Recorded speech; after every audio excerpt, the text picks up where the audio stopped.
Your brain is the most powerful weapon in the world. Once you put away your phones and your computers and all that we have nowadays, yeah, it's great. We're up to date. But your brain is the only thing you have when you're going through depression, when you're going through hard times, when you're going through death, real life. You can't Google that, man. You're alone. You're alone. You may have a shrink you're going to, you may have a best friend you're going to, but there's 24 hours in the day where you're alone in this brain, and your brain is talking to you in all kind of ways, and it wants to control you and pull you in these different pockets. If you can't control your own brain and your brain controls you, you got to tell your brain where you want to go and how you want to go and how you want to get there. You got to control it. If not, it's over. What existed for me was, okay, man, how am I going to make this work? And all I knew back then was hard work. The only way anything gets accomplished. That's all I heard back in those days. You got to work hard. You got to work hard. I'm not getting I can't get this paragraph. I can't remember what the is in this paragraph to pass this test to get in the military. Read again. Still not getting it. Read again. But if you're not getting it, write it out. And that's how I started learning. Okay, well, I gotta write out everything I do. And then write it out again. And write it out again. And guess what happened? I got it. I got it. I can't swim. I'm negative buoyant. Go back again. I can't swim. Go back again. Go back again. Go back again. I got it. I realized if I keep going back and going back and going back until the just becomes, your mind will say, okay, we're going to figure it out. Because he is not going to stop. It's not like I'm going to try one more time. No. It's just like alarm clock goes off, boop, we're going back. I can't read right, we're going back. I gave myself no way out, and my mind realized that. They said, okay, we're going to adapt and overcome now. Like a lot of people say, trying hard. Your mind knows, man. It knows this guy's bullshitting me, man. This guy's lying. There's no truth behind it. When I was in Navy SEAL training, people go, how were you there for 18 months? The program was only 6 months long. You were in 3 hell weeks in 1 year. No one's ever done that. How did you do that? I talk about the new norm. When I lived in a $7 a month place when I was growing up for a short period of time, I loved it. I didn't know any different. That was my norm. Once we moved out of that place, we moved to a $236 a month place. I was like, I never want to go back to that little piece of shit.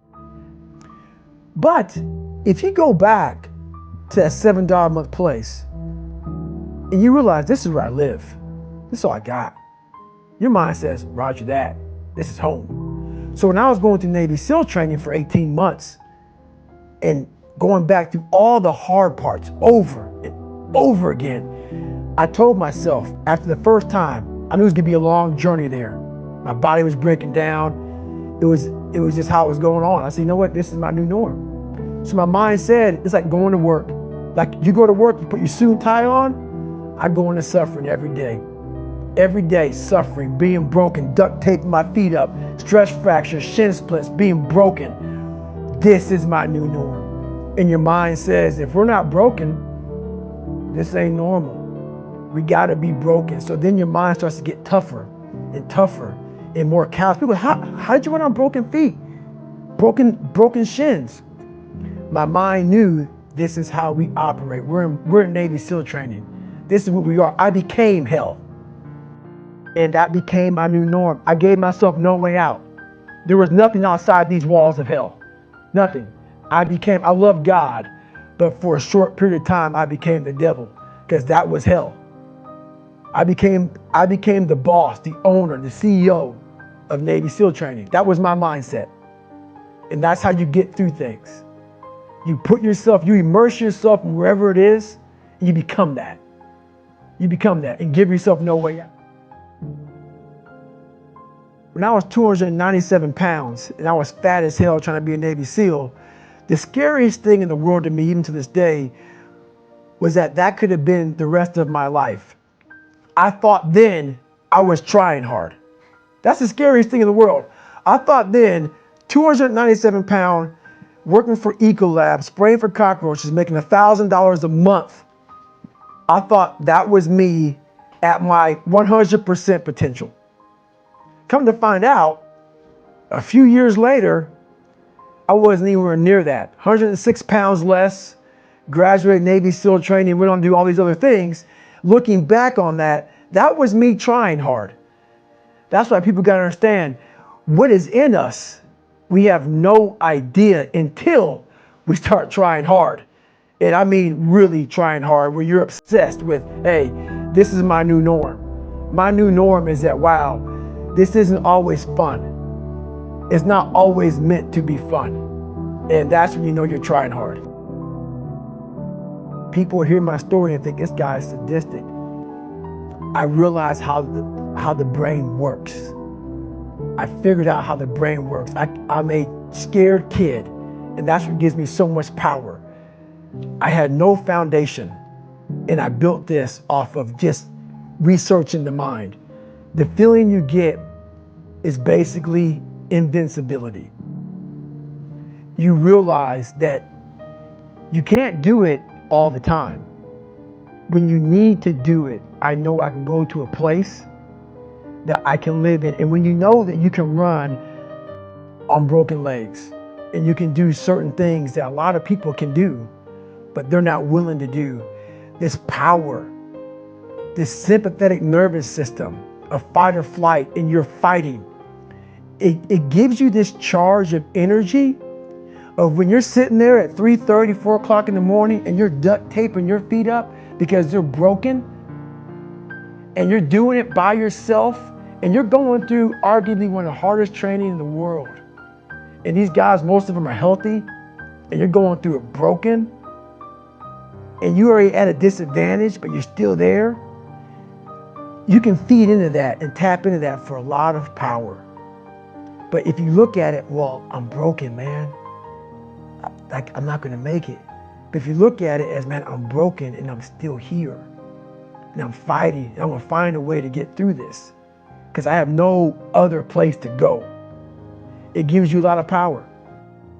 When things start to suck really, really bad, my brain and a lot of people's brain, they don't go to your dad beating you up. Your brain says, we gotta get out of here. This is miserable. So anger goes away a lot of times when you're suffering because your brain just says, we gotta run, we gotta go.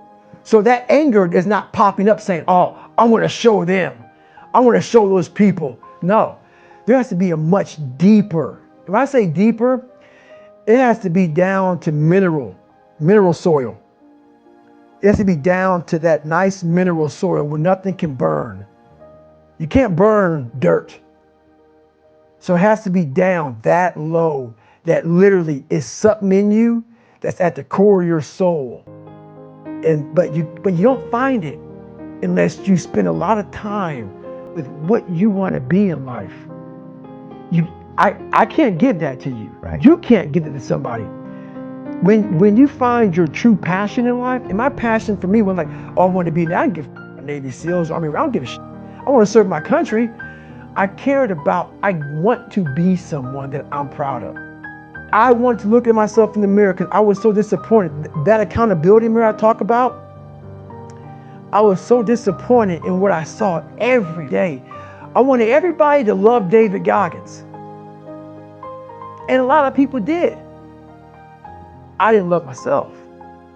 But I knew a lot of us want to find peace first. So people say, man, you always talk about this suffering and pain and I'm at peace right now because I went through that. You don't find peace first. If you do, Merry Christmas. More power to you. More power to you. I found peace on the opposite end of finding myself. And no one really finds themselves without going through trials, tribulations, suffering, accountability. And accountability is suffering. Being accountable every day for doing right for yourself, for the people next to you, it's miserable. It's hard. So, even the smallest details.